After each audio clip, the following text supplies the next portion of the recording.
बिस्मिल्लाहिर्रहमानिर्रहीम। हमने पिछले वीडियो में टेलर्स थ्योरम का प्रूफ पढ़ा था और आज की वीडियो में हम टेलर्स थ्योरम की कुछ एग्जांपल्स दो से तीन करवाऊंगी आपको। बाकी जो है आपको स्क्रीन पे विजिबल हो जाएंगे for the sake of practice questions. तो टेलर थ्योरम में हमने ये पढ़ा था कि कोई भी ऐसा फंक्शन जो एक सर्कल के इंटीरियर ऑल पॉइंट्स के ऊपर एनालिटिक हो तो उस चीज़ के ऊपर जो है वो टेलर थ्योरम अप्लाई होता है और वो हमने डिटेल में उसका प्रूफ देख लिया था। आज की फर्स्ट प्रॉब्लम के मुताबिक वो ये कह रही है कि expand F of ji is equal to natural log of 1 plus g in Taylor series about a equal to 0। ठीक है, तो हमने एफ ऑफ जी उसने फंक्शन दे दिया हमें, हमने इस लिहाज से इस फंक्शन को लेते हुए Taylor series about A is equal to 0 जो है वो प्रूव करनी है। तो पिछले मिनट में मैंने जब आपको पिछले प्रीवियस लेक्चर में करवाया टेलर थ्योरम का प्रूफ, तो लास्ट में मैंने दो रिमार्क करवाए थे कि अगर हमारे पास सेंटर ज़ीरो हो तो कौन सी सीरीज़ बनती है, मैक्लॉरेन सीरीज़। तो बेसिकली यहाँ पे मैक्लॉरेन सीरीज़ ही यूज़ होनी है, लेकिन उसने कहा टेलर सीरीज़ है तो हम टेलर सीरीज़ को डिटेल से लेके चलेंगे। तो हमारे पास सबसे पहले हमें पता है कि इस प्रूफ में हमें चाहिए F of A, F prime of A, F double prime of A और F triple prime of A उसने दिया होगा। पहले सिंपल जो फंक्शन है उसमें ए की जहाँ पे ज़ीरो पुट कर देते हैं, फिर तो उस लिहाज से देखिए ए बेसिकली वो पॉइंट है जिस पॉइंट के ऊपर आगे ऊपर इसने हमें फंक्शन दिया था, यहाँ पे इसने जी के लिहाज से दिया है तो हम एफ ऑफ ए लिखेंगे इसे। ठीक है, ये हमारे पास एफ ऑफ ए वाला फंक्शन। अब उसने क्या कि एफ प्राइम ऑफ ए यानी इसका पहले फर्स्ट डेरिवेटिव लेंगे और उसके अंदर ए की जगह जी की जगह पे ज़ीरो पुट करेंगे। डेरिवेटिव लिया, ठीक है, फर्स्ट डेरिवेटिव लिया और जी की जगह पे ज़ीरो पुट किया, आ गया 1। यहाँ पे उसने ए स्पेसिफिक कहा हुआ है, अगर आप इसको जनरल देखेंगे तो यहाँ पे बेसिकली कि एफ ऑफ ए ही है। ठीक है, सेकंड डेरिवेटिव लिया और जो आंसर आया उसमें ए के जगह पे यानी जी की जगह पे ज़ीरो पुट कर दिया क्योंकि उसने दिया हुआ है। थर्ड डेरिवेटिव लिया, जी की जगह पे ज़ीरो पुट कर दिया। ये क्यों कर रहे हैं, क्योंकि हमें टेलर थ्योरम में पुट करने के लिए ये वैल्यूज चाहिए, ये एंड ये। ठीक है, हमने जो वैल्यूज़ पुट की, वैल्यूज़ किस में पुट करनी है, टेलर्स थ्योरम में। टेलर्स थ्योरम में जो वैल्यूज़ पुट करने के बाद जब इसको सॉल्व किया तो हमारे पास लास्ट में बन गया ln of 1 plus Z is equal to Z minus Z square by 2 plus Z cube by 3 minus Z की पावर 4 बाई 4 प्लस जी की power 5 by 5 plus up to so on. ये हमारा सीरीज़ जो है वो एक्सपेंड हो गई है। नेक्स्ट प्रॉब्लम है हमारे पास expand F of ji is equal to ln of 1 minus Z in Taylor series about A is equal to 0। ये सेम वही एग्जांपल जैसे मैंने आपको फर्स्ट एग्जांपल करवाई है, ये आपने खुद करनी है सॉल्व। अब एक आपको ट्रिग्नोमेट्रिक वाला प्रॉब्लम करवा देती हूँ। प्रॉब्लम थी है हमारे पास फंक्शन, अब उसने दिया साइन जी, इसको भी टेलर सीरीज एक्सपेंड करना है। तो एफ ऑफ जी है साइन जी, क्योंकि अब ये सारी हर चीज़ के लिए उसने ना ए इज इक्वल टू 0 ही दिया, तो ये उसी की फर्दर एक्सपेंशन है। ए इज इक्वल टू 0, जब साइन जी की जगह पे जी की जगह पे 0 पुट करेंगे तो साइन 0 0 होता है। अब सिंगल डेरिवेटिव लेंगे तो ये आएगा कोस सी। ठीक है, जी की जगह पे 0 पुट करेंगे, आंसर आ गया 1। डबल डेरिवेटिव लेंगे तो माइनस साइन सी आएगा। किसका लेना है, इसका डेरिवेटिव लेंगे ये बनेगा, इसका डेरिवेटिव लेंगे तो डबल डेरिवेटिव होगा, इसका डेरिवेटिव लेंगे तो थर्ड डेरिवेटिव बन जाएगा। इस तरह से चलते जाएंगे और जो जो आंसर आ रहा है उसमें जी की जगह पे 0 पुट करते जाएं। आपने ना मैक्सिमम कोई 3 से 4 टर्म्स लेनी है, लेकिन अगर ऐसे दरमियान से टर्म 0 होना शुरू हो जाए फिर 4 to 5 वेरिएबल डेरिवेटिव तक चले जाएँ, ताकि आपके पास कम से कम 2 से 3 एलिमेंट्स आ जाए, क्योंकि ये वाले टर्म्स तो 0 हो जाएंगी। तो हमने एक जब एफ ऑफ ए के लिहाज से पहले फॉर्मूला लिखा, फिर उसमें वैल्यूज़ पुट की। वैल्यूज़ पुट करने के बाद हमारे पास आंसर आ गया sine Z is equal to Z minus Z cube by 3 factorial plus Z की power 5 by 5 factorial minus up to so on. Problem 4 है F of ji is equal to cos Z. Sine Z वाला करवा दिया, कोस जी वाला आप खुद करेंगे। Sign जी हो गया, कोस जी हो गया, उस तरह से साइन हाइपरबोलिक ऑफ जी, ये वाला फंक्शन भी आपने खुद। नेक्स्ट प्रॉब्लम है हमारे पास F of ji is equal to cos hyperbolic of Z. ये जो मैं आपको बता रही हूँ ये सारे ए इज इक्वल टू 0 के लिहाज से ही करने हैं, ये वाली टर्म भी आपने खुद ही करनी है। नेक्स्ट क्वेश्चन है example 3, expand log of 1 plus ji square by Taylor series at ji is equal to 1 and prove that it can be written in the form of log 1 plus ji square is equal to a naught plus summation N is equal to 1 to infinity a n g minus 1 की power n and calculate a naught and a N. A not basically that is the first term of the sequence and an is the nth term of the sequence। तो इसका proof देखते हैं। हमें question दिया हुआ था log into one plus G square, और आप ये बात याद रखें, चाहे सोल्व करके देख लें, one plus G square equal to होता है G plus iota G minus iota. देखें जी को जी से मल्टीप्लाई करेंगे जी स्क्वेयर, ठीक है, देन जी को आयोटा से मल्टीप्लाई करेंगे तो माइनस आयोटा जी, फिर आयोटा को जी से मल्टीप्लाई करेंगे तो प्लस आयोटा जी, ये दोनों टर्म्स तो कैंसिल, और आयोटा को आयोटा से करेंगे तो प्लस माइनस माइनस, माइनस का आयोटा स्क्वायर तो माइनस इंटू माइनस वन, तो बेसिक वैल्यू बन जाएगा वन प्लस जी स्क्वायर, ठीक है। इसलिए मैंने वन प्लस जी स्क्वायर की यहाँ पे लिख दिया जी प्लस आयोटा और जी माइनस आयोटा। अब इसका फर्स्ट डेरिवेटिव लूँगी क्योंकि उसने कहा हुआ है कि आपने जी इज इक्वल्स टू वन के अकॉर्डिंग करना है, तो मैं first derivative, second derivative, third derivative लेके और हर एक के टर्म में वन पुट कर दूँगी। मैंने ऐसे ही किया, फर्स्ट डेरिवेटिव लिया, उसमें जी के जहाँ पे वन पुट कर दिया, then I again F prime of Z लिया, एफ डबल डेरिवेटिव लिया, उसमें वन पुट कर दिया, ठीक है, जी की जगह पे। इसी तरह से हमने, अब देखें उसने कहा कि इसी तरह से हमने सेकंड डेरिवेटिव में भी वन पुट करके अपने टर्म्स निकाली, फिर थर्ड डेरिवेटिव में लिया और उसको सॉल्व किया। अब ये nth डेरिवेटिव वाला क्यों लिया, क्योंकि उसने समेशन की बात की है ना, और समेशन में आपको पता है लास्ट में उसने फर्स्ट तो ए नोट लिखा, लास्ट पे ए एन लिखा, तो ए एन के साथ तो f raise to power n वाला आएगा ना, तो उसके लिहाज से मैंने इसका nth डेरिवेटिव लिया। nth डेरिवेटिव लिया तो वो मैंने इस लिहाज से दिखाया, जब मैंने देख लिया कि हमारी जो टर्म है वो किस लिहाज से चल रही है, ठीक है। जैसे आप ये टर्म देखें, सेकंड डेरिवेटिव में देखें, यहाँ पे माइनस के साथ है, ठीक है, फर्स्ट डेरिवेटिव में तो प्लस के साथ है, ठीक है, और नीचे प्लस के साथ और नीचे इन दोनों की पावर्स वन वन है। सेकंड में माइनस के साथ है, इन दोनों की पावर्स टू टू है, ठीक है। थर्ड में अगेन प्लस के साथ है, पावर्स थ्री थ्री हैं, बाहर आ गया टू फिक्टोरियल। पहले में आया वन फिक्टोरियल, दूसरे में थर्ड में आ गया सेकंड फिक्टोरियल, ठीक है। अब इस लिहाज से अगर हम देखते जाए तो ये तो टर्म्स चलती जाएंगी, तो यहाँ पे तो आ जाएगा n माइनस वन के फिक्टोरियल, क्यों, क्योंकि थर्ड डेरिवेटिव था और ये बाहर आया है टू फिक्टोरियल, तो अगर यहाँ पे n डेरिवेटिव होगा तो n माइनस वन फिक्टोरियल आएगा, ठीक है। अब यहाँ पे देखें, थर्ड डेरिवेटिव था टू फिक्टोरियल आएगा, यानी उससे एक कम, और ये n डेरिवेटिव है तो यहाँ पे n माइनस वन का फिक्टोरियल आ जाएगा, ठीक है।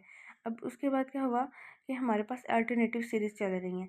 सबसे पहले टर्म हमारे पास प्लस आई, सेकंड डेरिवेटिव का आंसर नेगेटिव में आया, थर्ड डेरिवेटिव का पॉजिटिव में आया, फोर्थ का अगेन नेगेटिव में आएगा, तो अल्टरनेटिंग सीरीज चल रही है, इसलिए हमने अल्टरनेटिव के लिए लिख दिया माइनस वन की पावर n माइनस वन, ठीक है। देन अगेन हमने देखा ये थर्ड डेरिवेटिव थी, पावर थ्री और थ्री आ रही है, सेकंड डेरिवेटिव में पावर टू और टू आई थी, फर्स्ट डेरिवेटिव में पावर वन और वन आई थी, तो nth डेरिवेटिव में पावर यहाँ इसकी भी n आएगी और इसकी भी n आएगी, तो हमने एस्टीमेट के लिहाज से एनालिसिस करते हुए nth डेरिवेटिव की वैल्यू लिख दी, और nth डेरिवेटिव की वैल्यू लिखने के बाद इसमें बीस जी की जगह पे वन पुट कर दिया, क्योंकि उसने कहा है कि आप जी इज इक्वल्स टू वन के लिहाज से क्वेश्चन को सोल्व करें। अब फॉर्मूला उसने कहा था कि आप इस तरह से एक्सप्रेस करें, क्यों हमने इस तरह से एक्सप्रेस करना है, क्योंकि हमने फर्स्ट टर्म को सेपरेट निकालना है, ए नोट की वैल्यू निकालनी है और ए एन की वैल्यू निकालनी है, तो उसके लिए हमने एफ ऑफ ए, जो हमारे पास ए नोट है वो लिख लिया। अब ये वाला फॉर्मूला यूज़ करेंगे। अब हमने जी इज इक्वल्स टू वन के लिहाज से करना है, तो यहाँ जहाँ पे जी है वहाँ पे वन, बेसिकली जो पॉइंट इंटरनल पॉइंट आएगा ना वो वन आएगा, f of ji is equal to f o one, और यहाँ पे भी f o one and this term.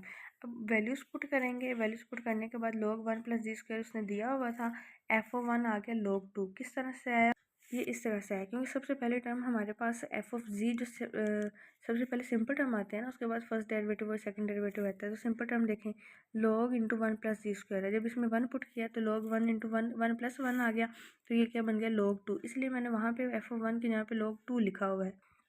तो समझ आ गया अब यहाँ पे log टू कैसे आया है।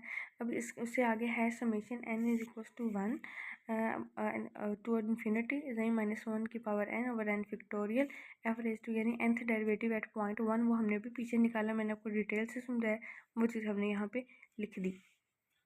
अब log two plus summation n, अब यहाँ पे क्या किया, हम इस n फिक्टोरियल को इस तरह से ओपन कर सकते हैं ताकि n माइनस वन के फिक्टोरियल वाली टर्म इससे कैंसिल आउट हो जाए, तो हमने कैंसिल करने के बाद लिख दिया log two plus summation n is equals to one to infinity Z minus one की power n over n into one minus one की पावर n माइनस वन, और अंदर टर्म वैसे ही आ गई, ठीक है। अब हमारे पास क्या है वन प्लस आयोटा n, यानी ये वाली जो टर्म है हम इसको ओपन करके देखते हैं ये क्या बन सकती है। वन प्लस आयोटा को हम इस तरह से लिख सकते हैं r cos theta plus iota r sin theta. इस तरह से क्यों लिखा, क्योंकि हमें पता है कि x प्लस आयोटा y जो होती है उसको थीटा की फॉर्म में इस तरह आर और थीटा यानी पोलर फॉर्म में इस तरह से लिख सकते हैं। तो इस लिहाज से हम बेसिकली एक्स इक्वल टू किसके होता है, आर कोस थीटा। यहाँ पे एक्स किसके इक्वल है, 1 है। तो अगर आर एक्स इक्वल टू यहाँ 1 है, x equal to r cos theta, तो बेसिकली ये दोनों भी तो एक दूसरे के इक्वल होंगे, इसलिए मैंने लिख दिया r cos theta equal to 1 है। Same like that r sin theta किसके इक्वल होगा, 1 के इक्वल होगा। और टेंजेंट थीटा हमें पता साइन ओवर कोस होता है, तो टेंजेंट थीटा इक्वल टू अगर 1 है, 1/1, तो ये तो 1 ही होगा ना। टेंजेंट थीटा इक्वल टू 1 है, तो थीटा की वैल्यू आ गई पाई/4 और आर की वैल्यू आ गई हमारे पास √2। अब 1 प्लस आयोटा आयोटा होल की पावर n को 1 प्लस आयोटा की जगह पे तो हम ये चीज़ लिख सकते हैं, ऊपर पावर n आ गई, ठीक है। जब पावर n आई तो हमने r की जगह पे भी उसकी वैल्यू लिख दी, थीटा की जगह पे भी उसकी वैल्यू लिख दी। लिखने के बाद अब √2 की पावर आ गई n/2, इसको बाहर निकाल दिया, अंदर आ गया कोस n पाई/4 प्लस आयोटा साइन n पाई/4। ये सिर्फ ना आइलर आइडेंटिटी में हो सकता है। आइलर आइडेंटिटी की ये शर्त है कि जो भी इसकी पावर में हो ना, जैसे ये है यहाँ पे n है, जो भी इसकी पावर में हो वो एंगल के साथ आके मल्टीप्लाई हो सकता है। ये सिर्फ आइलर आइडेंटिटी की प्रॉपर्टी होती है, ठीक है। इसलिए मैंने जो ऊपर n था उसको मल्टीप्लाई कर दिया। अब इसी तरह से ये हमने 1 प्लस एन आयोटा की पावर n लिखा है, 1 माइनस आयोटा की पावर n लिखेंगे तो यहाँ पे दरम्यान में माइनस आ जाएगा, तो हमारे पास ये टर्म बन जाएगी, ठीक है। आयोटा वाली कम्प्लेक्स टर्म है, इसलिए हम इसको सिंप्लीफाई करना चाह रहे हैं। तो ये मैंने 1 प्लस आयोटा की होल की पावर n कैसे आया और 1 माइनस आयोटा होल की पावर n कैसे आया, ये चीज़ मैंने आपको समझा दी। अच्छा, बेसिकली मैं आपको एक चीज़ कंपेयर करवाना चाह रही हूँ। देखिए, फार्मूला टू बी यूज इस तरह लिखने आपने फार्मूला टू बी यूज में हमने लिखा F of ji is equal to F of A plus summation N is equal to 1 to infinity F raise to power N of A divided by N factorial Z minus A की power N. एक चीज़ ये जो real formula है, question में उसने ये चीज़ दी हुई है, ठीक है। अब यहाँ पे देखिए, आपने राइट हैंड साइड में देखना है, पहली टर्म प्लस से पहले यहाँ पे ए नोट लिखा हुआ है, वहाँ पे एफ ऑफ ए लिखा हुआ है। इसका मतलब है ए नोट किसके इक्वल है, एफ ऑफ ए के। कंपेयर करना है आपने। Then summation N is equal to 1 to infinity दोनों में है, ठीक है। जी माइनस 1 यानी जी माइनस ए की पावर एन दोनों में है, तो ए एन किसके इक्वल बचा, f raise to power N of A divided by N factorial. हमने निकालना इन दोनों की वैल्यूज है ना, तो हमने कंपेयर करके देख लिया, तो क्या यहाँ से हम एफ ऑफ ए की वैल्यू निकालेंगे तो यहाँ से ए नोट के इक्वल हो जाएगा, यहाँ से इस टर्म की वैल्यू निकालेंगे तो वो ए एन के इक्वल हो जाएगी, ठीक है। तो जब मैंने आपको बताया कि ए एन की हमने किस तरह से कंपेयर किया, कंपेयर करने के बाद हमारे पास ये टर्म बनी। अब f raise to power N of 1, इसकी तो हमने पीछे वैल्यू निकाल ली है, ठीक है, वो हमने लिख दी। नीचे एन फैक्टोरियल, ऊपर एन माइनस 1 फैक्टोरियल बनता है, ये चीज़ लिखी हुई है F of n of 1, n minus 1 का फैक्टोरियल बनता है, ठीक है। ये टर्म जब इसमें पुट किए तो एन माइनस 1 के फैक्टोरियल और एन फैक्टोरियल को ओपन कर दिया, तो वो एन माइनस 1 के फैक्टोरियल इसके एन माइनस एन फैक्टोरियल से कैंसिल हो गया, बाकी बचा एन, ठीक है। अब आगे -1 की power n minus 1 over n, इसका एलसीएम लेंगे। एलसीएम लेने के बाद ये दोनों टर्म, बल्कि एलसीएम लेने की ज़रूरत ही नहीं है, इसको भी ऊपर ले जाएं पावर माइनस एन हो जाएगी, इसको भी ऊपर ले जाएं पावर माइनस एन हो जाएगी। इन दोनों के जो हमने आंसर निकाले हैं उनको प्लस करेंगे आप। प्लस करने के बाद ये देखें, प्लस किया तो ये चीज़ हमारे पास बन गई, ये वैल्यू मैंने इसमें पुट कर दी। पुट करने के बाद -1 की power n minus 1 over n into ये पूरी की पूरी टर्म आ गई, तो ये हमारे पास आ गया ए एन की टर्म और एफ ऑफ ए जो हमारे पास सबसे पहली टर्म थी वो तो ए नोट है ना, और उसकी वैल्यू हमने log 2 पहले निकाली हुई है। तो इस तरह से हमारे पास first term and nth term निकल आई। आई होप सो आपको ये क्लियर हो गया होगा। देन हमारे पास एग्जांपल है expand F of ji is equal to a raise to power g by Taylor series. ये टर्म आपने खुद करनी है, बहुत आसान है सी, ठीक है। देन है हमारे पास expand sine Z at ji is equals to पाई/4 यूजिंग टेलर सीरीज। बहुत इजी क्वेश्चन है, अगेन ये भी आप प्रैक्टिस क्वेश्चन है, तो प्रैक्टिस क्वेश्चन करेंगे। नेक्स्ट है हमारे पास expand F of ji is equals to 1/z² about Z equal to 2 using Taylor series. ये भी आप अगेन खुद करेंगे। Next we have expand F of ji is equals to log Z which is equals to log mod of Z plus iota argumentative Z by using Taylor at a is equals to -1 प्लस आयोटा, ठीक है। ये चीज़ भी आप खुद करेंगे। I hope so आपको आज का लेक्चर पसंद आया होगा। अगर पसंद आया हो तो please do like, comment and share. Thank you so much.